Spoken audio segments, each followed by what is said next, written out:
এমনকি বাস্কেটবলও খেলছে না। আমরা দুজনে সত্যি কথা বলতে খুব একটা কথা বলছি না। ও ওর কাজ করছে, আমি আমার কাজ করছি, আর এভাবেই এখন আপাতত দিনগুলো কাটছে। এই দূরত্ব সত্ত্বেও লেনির মাথায় তার বন্ধুর জন্য চিন্তা ছিল। তুমি ঠিক আছো ভাই? আমি খুব ডিপ্রেসড। কেন, কি হয়েছে? আমি এবার বাড়ি যেতে চাই, অনেক হয়েছে।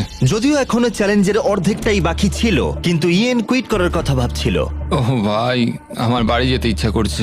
আমি এখন শুধু বাড়ি যেতে চাই, আমি ক্লান্ত হয়ে গেছি। লেনিকে তার বন্ধুত্ব আবার ঠিক করতে একটা উপায় বার করতে হবে, কারণ ইয়েন যখন তখন কুইট করতে পারে, আর সেটা হলে দুজনেই কিচ্ছু পাবে না। কি খবর? Morning Jimmy. মর্নিং। দুজনের জন্য একটা সুখবর আছে, আমাদের 60তম দিনের অফার, যেটা তোমাদের আবার এক করে দিতে পারে। শোনো চ্যান্ডলার, ওটা ভেতরে নিয়ে এসো। এবার আবার কি আসছে?